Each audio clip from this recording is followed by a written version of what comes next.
Good afternoon, all. I wanted to thank you all for joining us here today.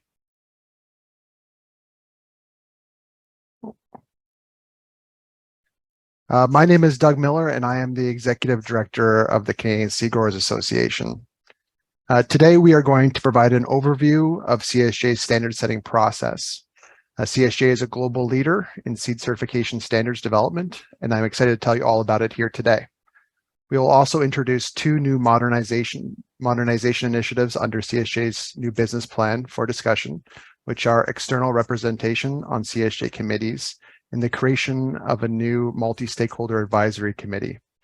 At the end of today's webinar, we'll have some time for some questions. And just a quick note that today's webinar is being recorded and translation service is available for those that need it. So with that, let's get started. To understand how CSGA develops standards, we first must understand who we are as an organization and our role in Canada's seed system. CSGA is Canada's national seed crop certification authority, and we are a non-partisan, non-political, and not-for-profit organization. We are a regulatory body and not an advocacy or lobby group. CSGA administers one of the world's largest seed certification systems, certifying over 1.2 million acres annually of over 60 different crop kinds.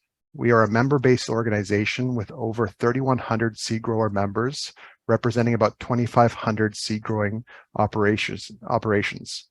We are governed by a board of seed grower directors, provincial government advisors, and other seed sector experts. We also work really closely with 7 regional and provincial branches who help ensure strong grassroots participation in our organization, which is really important in standards development. Canada's seed certification system relies on a special private-public partnership between CFIA and CSGA, which is really made possible through CSGA's delegated authority under the Federal Seeds Act. This delegated authority provides clear roles and responsibilities for both CSGA and CFIA. CSGA having delegated authority over seed crop certification and standard setting, and CFIA with authority over the seed and seed crop inspection framework. CSGA has been developing and maintaining seed and varietal purity standards since the early 1900s. And like our organization, our standards process continues to evolve over time to be able to meet the needs of the sector. As an organization, CSGA has 3 core mandates: to deliver a national seed crop certification program, to develop standards, and to represent our members. And while most of the people on this call will associate CSGA with our seed crop certification work or our membership services, our standards development process is also a core function. It's not until you really hear the word Circular 6 does that positive feeling of joy and happiness really overcome you. And that's just the kind of excitement we bring to the standards development process. And through initiatives like this and our new standards development infograph, we are really attempting to be able to provide more transparency around how our system works and how our standards come to be, and how people like you can become more engaged within the process. Our standards development process is guided by a set of core principles. These guiding principles help ensure our standards are science-based, transparent, accessible, and inclusive from both a value chain perspective, but also a crop kind perspective. These principles also ensure our standards process is agile, able to meet the needs of the sector in a timely manner, and incorporates new technologies. And these core principles have helped ensure CSGA standards are internationally recognized, set a strong foundation for our seed and grain sectors, and really enable Canada's quality advantage. When you think about standards, it's important to recognize the global environment that we operate in. And as a country that relies heavily on global trade, CSGA spends a lot of efforts representing and supporting Canada's interests at international standard setting organizations like IASCA, which is more of a North American focused, or the OECD's, which is more OECD Seed Scheme, which is more global focused. And what's important to note is that these 2 international organizations set minimum standards that countries like Canada need to abide by. So whenever we think about standards, we're not really thinking or working or starting with a blank page. We really have these international minimum standards to build upon, and it's from these minimum standards that we're really able to build Canada's quality advantage. Another key part of CSGA standard setting process is our ISO 9001 designation or accreditation. And this really helps bring that spirit of continual improvement and quality control to everything CSGA does. And so this is really an integral part of our standards development process. So when we look at how CSGA standards are set, it's important to understand the governance model. And our governance model is really comprised of 4 main distinct bodies. The first one being the CSGA Board of Directors. The CSGA Board of Directors is ultimately responsible for the final approval of any standards that are developed by CSGA. But that doesn't mean that the CSGA Board of Directors is the one setting the standards themselves. Instead, they rely on a framework that's comprised of a regulatory services committee, crop-specific working groups, and ad hoc working groups. And these different frameworks really work in tandem to be able to deliver our standards framework.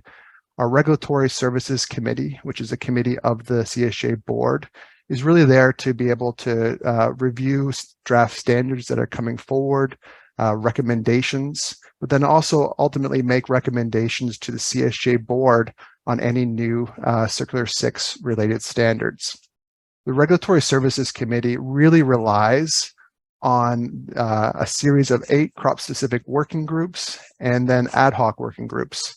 And these ad hoc working groups really, and the crop-specific ones as well, really rely on technical experts that work, and they really dig into the standards, and they'll help provide expert advice on this. We'll be able to, in the next few slides, really unpack these.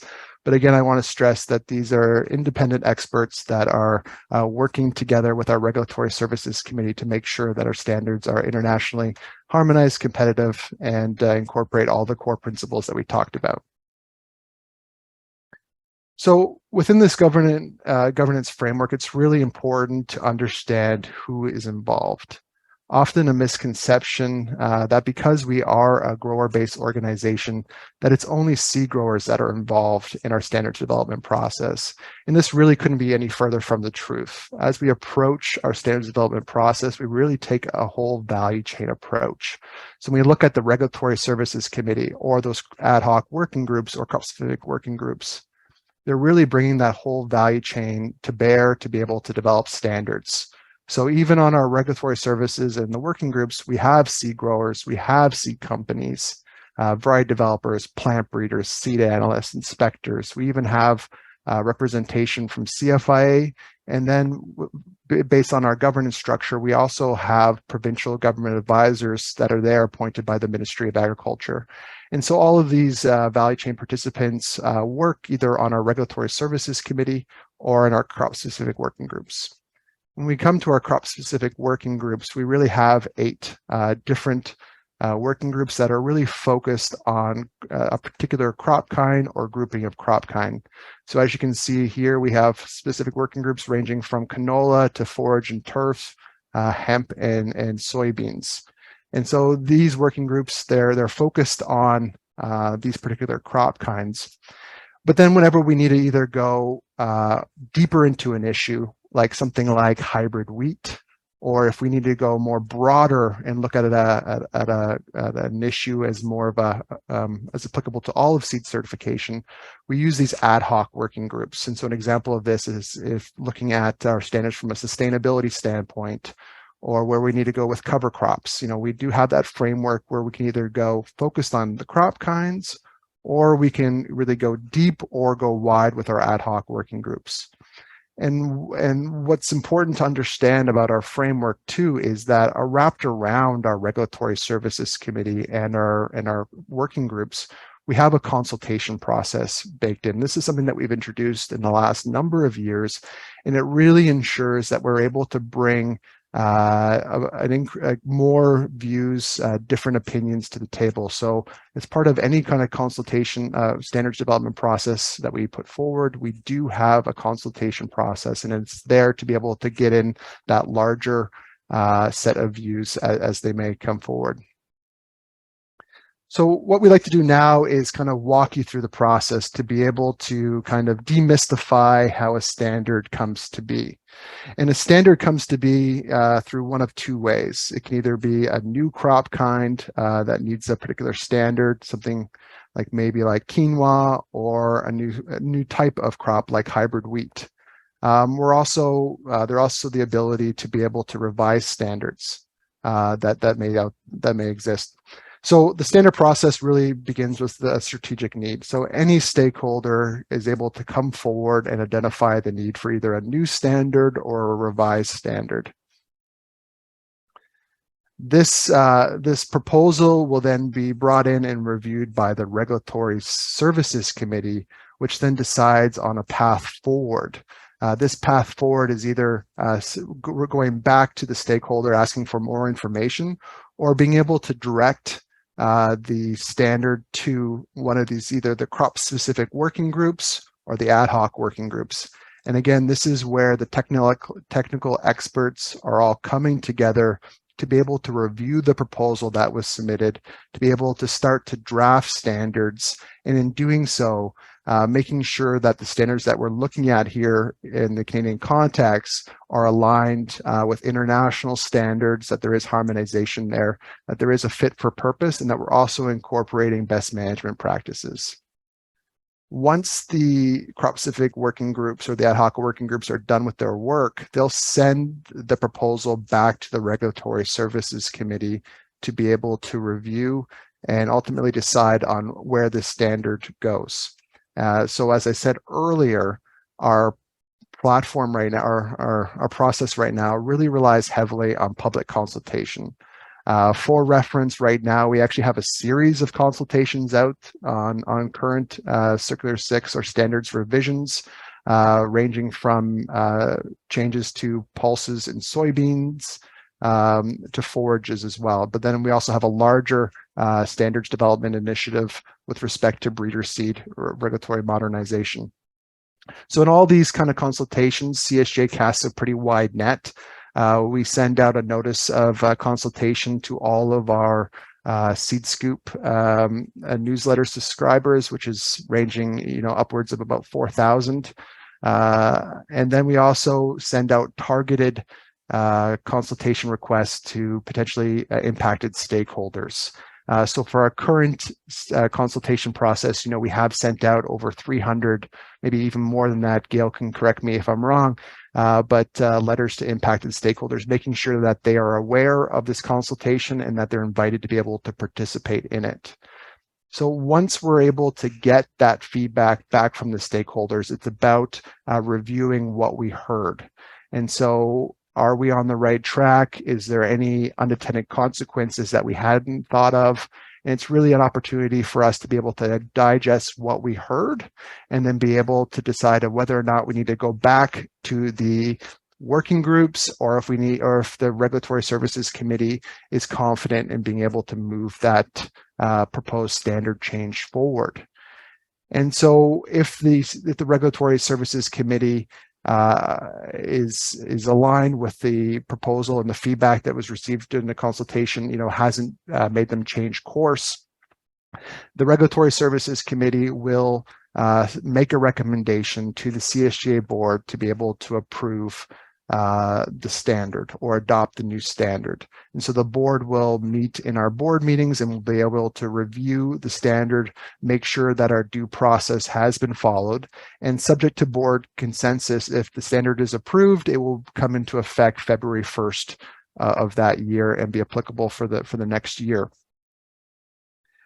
Another key part of our framework is making sure that once we make a change, that everyone is aware of that change. And so we will put out notices again in our Seed Scoop newsletter, again going out in to a broad audience. And then we'll also post a notice of change on our website, and then work with our impacted stakeholders to really make sure that they're aware of the change, and work with them if there is any changes to things like crop inspection procedures or things like that. So this is something that we've kind of baked into our process.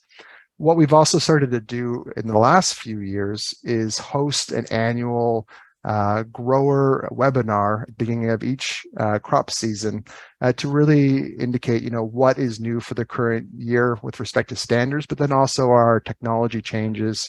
And this is building on something that we've had in place for many years with the inspection services to make sure that they're aware of any new changes. So through that whole process, it's really about consultation and then making sure people are aware. And this really leads into a new initiative that we're building into our standards development process, and this is an ongoing maintenance. So what we'd like to be able to see moving forward is that any new standard that gets adopted by CSGA, that it's reviewed within a 3-year period. The purpose behind this is to make sure that the standard is working as it's intended to do, if there's any changes that may be required, and if there was a good fit. And it's this continuous review, this continuous improvement cycle that that this whole process is built upon. But it also leads to the next kind of discussion that we want to be able to have about how we can continue to modernize and update CSGA's standard development process. So with that, where are we coming from? So back in April of 2021, CSGA launched a new business plan, and this new business plan was released after 6 months of consultation with members and stakeholders. The business plan, if you were to sum it up into 3 distinct areas, the first key pillar of it is for CSGA to be able to step up and take on a greater leadership role in Canada's seed certification system. The next pillar is digitization, being able to build upon what we've done as a organization, as a sector, the transformational change that we've seen through our digitization initiatives over the last 10 years, really looking at how we can build that forward. But where we're going to spending our most time is the governance and partnership pillar. And through this business plan, 2 concepts were identified. The first one being a multi-stakeholder advisory committee, and then the second one looking at committee appointments. So whenever we look towards the future, we see a role for a multi-stakeholder advisory committee to be able to provide strategic direction and input to CSGA on key issues. This is also a venue for us to be able to identify new opportunities. And so in the original CSGA 2.0 business plan, this was really a CSGA advisory committee. But the discussions that we're having now as part of the seed regulatory modernization process, we really see a potential opportunity for this high-level strategic direction policy framework forum to be able to have a broader applicability to the seed sector moving forward. And so this is kind of discussion that kind of will launch out of ultimately where we're looking at right now. So what is this multi-stakeholder advisory committee and what is it meant to do? Well, it's really about enhancing the governance of CSGA, making sure that we're able to bring differences of opinion, new voices, different perspectives to the table, really looking at how we can strengthen our connections along the value chain. In our standards development process, we feel that we have that good linkage, but how can we enhance it? How can we do more? And in doing so, how can we make sure that key stakeholders are really engaged in the next generation seed certification framework? So as we look forward about what this potential advisory committee could do, in terms of the CSGA context, but then in terms of the broader SRM context, there's an opportunity for us to have high-level discussions on emerging, cross-cutting, big picture topics to be able to provide expertise, guidance, and input into things like policy and standards development, but then also an opportunity to advise and provide recommendations to the seed sector, organizations like CSGA, and also government as well.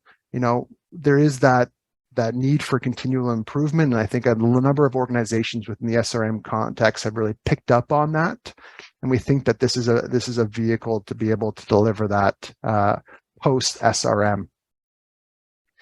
And so as an organization, as we build our SRM policies, we're really taking a kind of a global lens, looking at industry best practices, what other jurisdictions have done. And what we have seen, we don't have to look too far to see a working model of this. And at the top of the presentation, you heard me talk about international standard setting bodies. Well, AOSCA has an advisory committee framework. They've had one in place since the 1960s when Seatrade came to AOSCA and said, hey, we need to be a little bit more engaged in how standards are developed.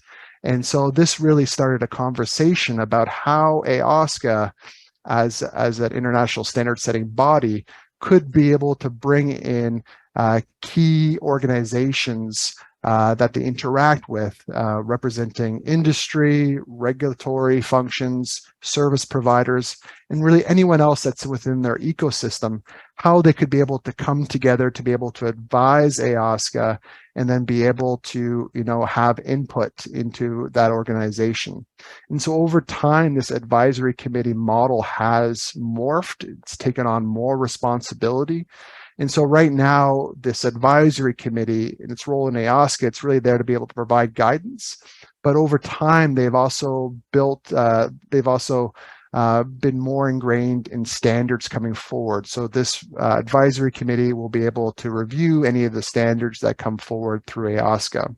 What's interesting about this model is that all of the organizations that are a part of it are responsible for selecting their own representative to this organization. So this really makes kind of a low lift advisory framework where they're not having to do nominations and all this. It's about, the organizations that are involved being able to pick their representative to be able to sit on this advisory committee. And this is a very broad advisory committee at AOSCA. It ranges from organizations like American Seed Trade, to the USDA, we're on it, CFIA's on it, and also some of the legacy organizations of Seeds Canada were also around this table and still are. Whenever we talk about this vision for the future in terms of this industry advisory committee, there's opportunities to be able to draw parallels to existing systems or ones that have existed over time. So what we look at here is drawing inspiration from things that existed in the past, like the National Forum on Seed, like the seed sector value chain roundtables, and even the Plant Breeders' Rights Advisory Committee. This doesn't mean adopting these frameworks carte blanche, but it's really about taking the best of each of them and really building a unique system that's made for Canada's seed system. And so when we look towards the future, what we really want to do is have a discussion on how an industry advisory committee could potentially be formed. So we've drawn up some potential models of how this could look like. The first one is really looking at the AOSCA model, identifying some key organizations across the value chain. The second model that we'd like to talk about is one that's based on the current Seed Regulatory Modernization Working Group. So looking at how we can draw in industry, producer groups, other segments, and then also technical advisories. Or, a third option is, a mix of the two, or something that we haven't even considered. And so what's key here is that over time, we keep on coming back to the need for this high-level framework where we can have these high-level policy discussions and make recommendations to government.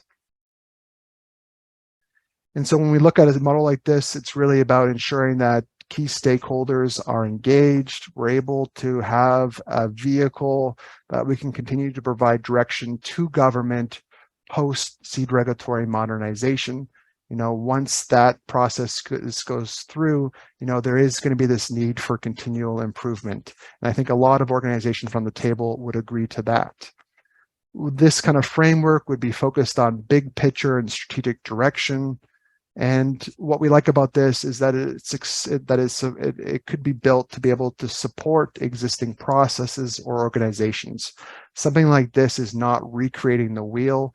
We already have organizations doing specific functions. They do them really well.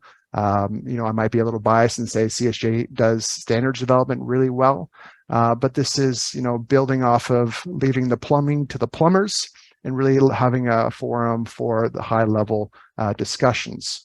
This is a model that's been proven to be sustainable in the long term. AOSCA has had this model in place since the 1960s. Yes, it has evolved, but we think that is, a good sign that this is something that still continues to provide value after so many years. This is a model that can also, because of its lightweight, could also be scalable to support other areas of Canada's seed sector. And another key benefit here is that this isn't creating a new organization or a new body.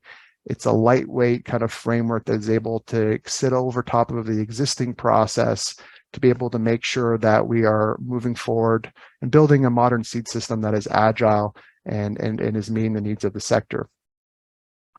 So I would be remiss if I was to not be able to address some of the other discussions that we're having within the sector right now as it relates to ongoing discussions on seed post SRM.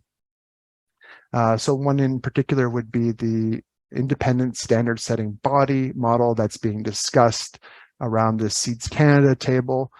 So when we look at this kind of model, we have some concerns about how it's currently being rolled out or being described. When we look at creating another new organization that's focused purely on standards, again, we feel that this is kind of recreating the wheel, and there's opportunities to be able to build upon and strengthen existing processes without creating new organizations that are going to have that are going to need funding and duplicate existing work. And so when we look at this industry advisory concept here, it's again really focused on high-level policy direction for the sector and for CSGA. It's based on organizations, and it is like the ISSB is also focused on continual improvement. So we feel that CSGA's Regulatory Services Committee, when it comes to seed certification standards, that is the main body to be able to move forward, looking at how we can enhance the governance model around it to be able to meet the needs of the sector. The next topic we'd like to be able to discuss is external appointments to CSGA committees. Many CSGA committees already allow for external appointments. However, this process is really internally driven, with the CSGA Board of Directors being able to identify external reps and then nominate them to the committees. But as part of our CSGA 2.0 governance initiatives, we want to be able to look at having a discussion about how we can be able to improve the traceability around our governance. And that really starts with the conversation about who's around those committees. So when we look at something like the Regulatory Services Committee, it already allows, like I said, external representation. Right now, that's by role type. So around that committee right now, we have seed companies, we have seed analysts, we have Ask Seed Analyst, and the framework also allows for inspectors. It should be noted that this is applicable to also the working group models that we talked about as well.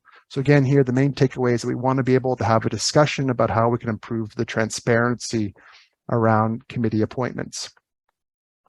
And so where we're at right now is we want to have a discussion if there is an opportunity to engage external organizations like the provincial branches, like the ASCIS Association, like Seeds Canada, to be able to assist CSGA in the identification and nomination of candidates to our committees whenever there is open or vacant positions.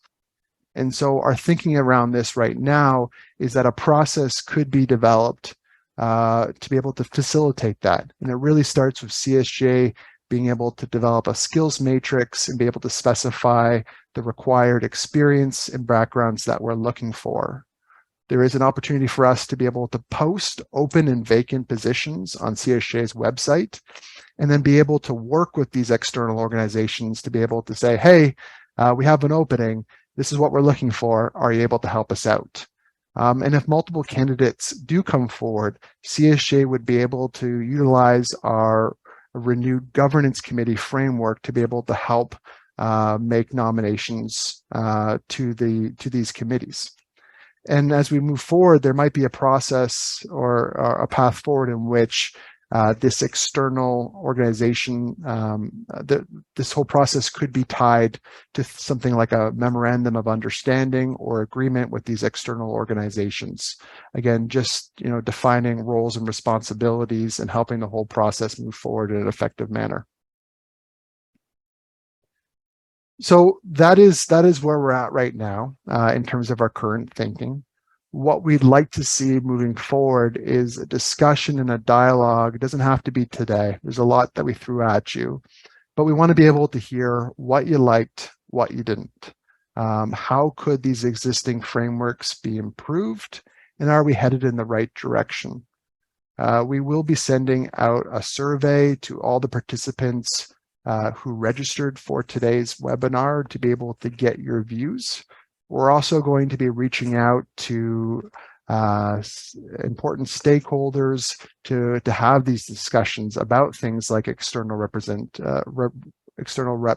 on CSGA committees. And so there is opportunity for you as well to be able to provide feedback directly to CSGA, either via email or you can give me a call, or there's also opportunity to be able to engage us at any of the provincial branch meetings this winter. So with that, we'll move into a Q&A session where you'll be able to type your questions into the Q&A feature.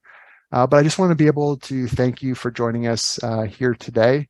For us, this is a really important conversation that we wanted to have to be able to, provide a little bit more transparency around how the current system works and how you can get engaged, but then also start that discussion about how we can continue to improve the governance model around our standards development process through things like an industry advisory committee and external appointments.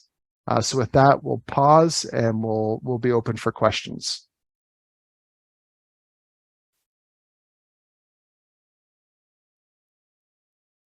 All right, so the first question is coming in, do you have a public membership list for a regulatory services committee? If so, where can it be found? So that's a great question. We do publicly make our regulatory, all of CSGA's our committee lists are publicly available in our annual report. So at the end of every year, through that annual report, we really take an opportunity to highlight what those committees were able to accomplish, what CSGA was able to accomplish, and then we also list all of the participants. So our website, I believe you can go back many years to be able to see how it's evolved. But when we look at external reps right now, I believe we have 3 seed company reps on there, and then we also have a seed analyst role as well. And they're doing a fantastic job.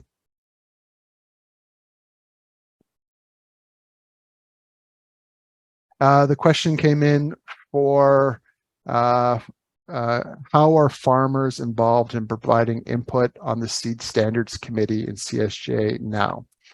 So this is, again, another great question. This speaks to that consultation process. So right now, CSGA is engaged in a series of consultations, and we've gone out, we've cast that large net as part of our Seed Scoop outreach. But again, we've also have a targeted list of producer and commodity associations. So as part of the current consultation, we've already heard back from a lot of farmer organizations pretty notable ones. And so they're providing input. We are doing a lot of public outreach right now around SRM, making sure that they know, again, who CSGA is, the role we provide, how our standards are developed, and how they can also get engaged. So what we're seeing right now is some good involvement from producer groups in our current standard setting organization.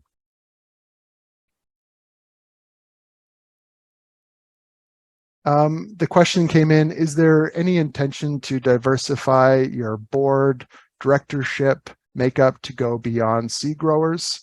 And so I would say that right now, our board of directors, as we said off the top, is comprised of seed grower directors. It's comprised of advisors that are appointed by the Ministry of Agriculture. And then we also have seed sector experts like Dr. Brian Harvey that sit around our board. So these are all, like, our board is already diversified beyond seed growers, but these are discussions that are unfolding within our organization. So thank you for bringing it up. I think there's a few members of our governance committee here on the call here today to be able to take that question back as well.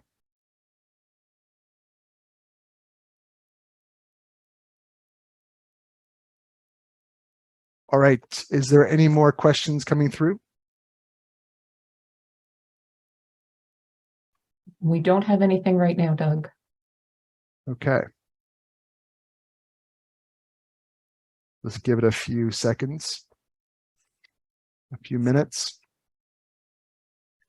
So whenever we're just waiting for the last few questions to kind of roll in, I would just like to direct your attention to the seed guides, our Seed Scoop newsletter, which is accessible on our website.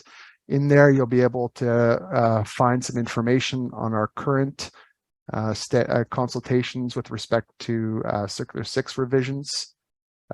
We'd like to be able to hear from you. And if you're here representing an organization that would like to get more engaged or be part of something like the various working groups, please let us know. Question coming in, are organizations like Grain Growers of Canada, Canadian Federation of Agriculture, or any climate action groups involved? And so they are, we do reach out to these organizations as part of the consultation. But I think, where we see organizations like what you're talking about here, Kelly, is really in respect to the potential composition of something like this industry advisory group, where we would see, representation from the Grain Growers of Canada, CFA, really being key participants in that advisory committee moving forward. The next question came in, if CSGA committees come up with proposed changes that fall outside of current international standards, what role does CSGA play in influencing modernization internationally, and what is the process? So thanks, that's another great question. As an organization, we do spend a lot of time working internationally. From an AOSCA perspective, I sit on the board of directors. CSGA has a permanent seat on the AOSCA board. We also have Gail Harris in our office, who is the global vice chair of their standards council. And so in an organization like AOSCA, we work to make sure that we're continuously pushing the envelope in terms of modernization. What we also see is that sometimes CSGA standards are actually used as the template to be able to move this forward. So if you look at all of the interest internationally that's happened in hemp over the last number of years, especially in the US, they've really built upon the Canadian framework. So we're constantly at that table being able to move it forward. We also like to be able to hear from stakeholders about about any of the international issues that they may have, when it comes to seed certification. So again, we're constantly there. Also at the OECD, we support CFIA as well. And we are leading some initiatives there, like CSGA is currently engaged to be able to help lead their digitization work. So again, making sure that we're around the table, providing thoughtful insights and making sure that we're able to bring the Canadians' perspective to that table. The next question that came in is, has the advisory group idea been brought up around the SRM table? And the answer to that question is simply not yet. Today is kind of the first revealing of our thinking around this. So as we move forward, we want to be able to bring this topic to the working group as a vehicle that we can be able to move forward. We also want to be able to talk to our key stakeholders to really help refine the value proposition. So again, we want to be able to think about how we can be able to build upon existing systems, build upon internationally recognized, internationally accepted frameworks that we already have, and how we can have this continual improvement platform to be able to move forward. And so I hope that we're able to kind of build some consensus around this model moving forward, because again, this advisory committee concept, started off as just to be able to advise CSGA on what we do. But again, we think there's so much value in having that high level policy and strategic policy forum to be able to have those big picture topics. And right now, once SRM's done, that picture of where that happens really doesn't exist right now. So again, over time, through things like the seed sector roundtable, like the National Forum on Seed, we keep on coming back to this need for this high level platform. And so we'd like to be able to see something like this created and embraced by stakeholders and also government as a tool, as an effective tool moving forward.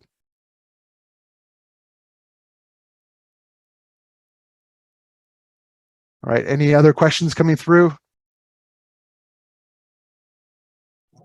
We don't have any currently. Okay, well, I just again want to thank everyone for taking the time to be able to meet with us today. Again, this is the start of a conversation about these topics. So if you have any feedback for us, please feel free to provide it in the survey, or send us an email or give us a call. Our doors are always open. CSJ framework is all about bringing increasing the transparency around CSJ's operations. And so if you have any questions, something wasn't clear, I went too fast, please feel free to reach out. All right, thank you very much. Have a great day.